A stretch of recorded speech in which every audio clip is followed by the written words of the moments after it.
Mel from Arcane is being controlled by LeBlanc, the League of Legends equivalent of a trickster god. She's being extorted and manipulated, and LeBlanc is using Mel's influence in Piltover to bring back weapons to Noxus. There, that's the thesis of this video. End of the story. Evidence, you say? Sure, I have some things up my sleeve.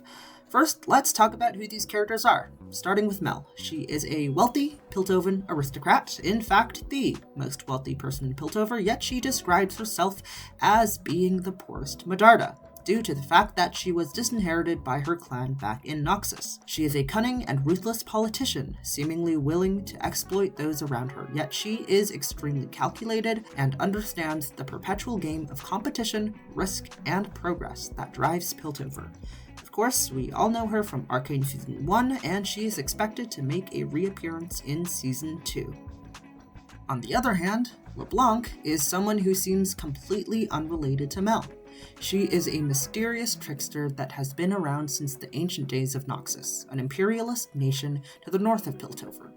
She has founded an organization known as the Black Rose, with its roots in Noxus, but also spanning the entirety of Runeterra. She is skilled in deception, mimicry, illusion casting, and guile. She will do anything to secure her goals of control over Noxus, including infiltrating the political sphere of other nations. Oh yeah, and there's the whole Mordekaiser story, which I will not go too in depth, but just know that there is an eldritch, nigh unkillable being that LeBlanc has caged in the heart of the Empire right now. She is looking for ways to stop this being's return. Alright. I've rambled a bit about our Piltovan aristocrat and our mysterious pale woman. How are these two connected in any way, you might be asking? Well, first and foremost, a little meta-analysis on what we already know about Season 2 of Arcane as well as League of Legends. It is confirmed by Riot that Ambessa Medarda is coming as a playable character in League of Legends, as opposed to, someone like Mel, who I would argue is a far more iconic of a character given Season 1's run.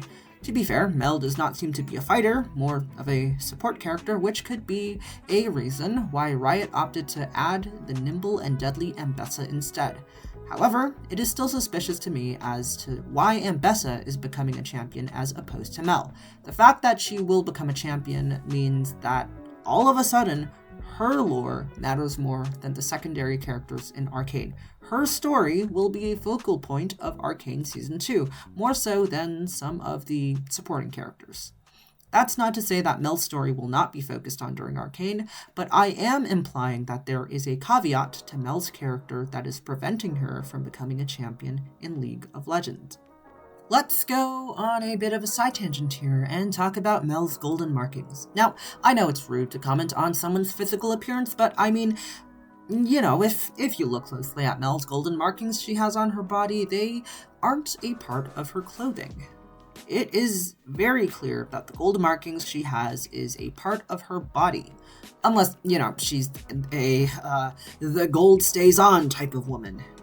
In the last few moments of Season 1, there is a sort of transformation moment where she's sitting in the council fully clothed, and then after Jinx's rocket comes, she takes off her clothes, and all of a sudden, the gold markings on her body shines brightly. This brings us back to LeBlanc. Now, I hate to be one of those people who bases their theories off of color coding everything. I'm totally gonna do that. Apologies, folks. But, okay, if we look at LeBlanc's level 2 art in Legends of Runeterra, we see a notable golden crest/crown situation in her character design. This is only present on LeBlanc herself, and not her clones, signifying that as the locus of her powers. Perhaps the gold on Mel's body is both a physical and symbolic manifestation over LeBlanc's control and power. To me, the gold symbols on Mel represent a contract. This theme of a contract with LeBlanc is actually seen with Elise, another champion in League of Legends. Elise has a contract with LeBlanc to bring the Pale Noxian Lady relics and trinkets from the Shadow Isles in return for fresh prey, beauty, and everlasting life. But this contract has a caveat, and that is the fact that, Elise is cursed to be a spider. So, what happens to Mel at the end of Season 1? The gold markings on her body are clearly glowing, drawing our attention to it. Perhaps it will protect the council in some sort of way, some powers bestowed upon her by LeBlanc as part of her contract. This magical gold tattoo thing might be a reason as to why Mel was so lenient with Jace experimenting with magic and Hextech. Also, a potential plot armor button for all of the characters in the council meeting at the end of the season. A bit of a spoiler warning. I'm going to give you a few seconds to click off the video if you want, but we know for a fact that Jace, Victor, and Caitlyn's mom makes it out alive.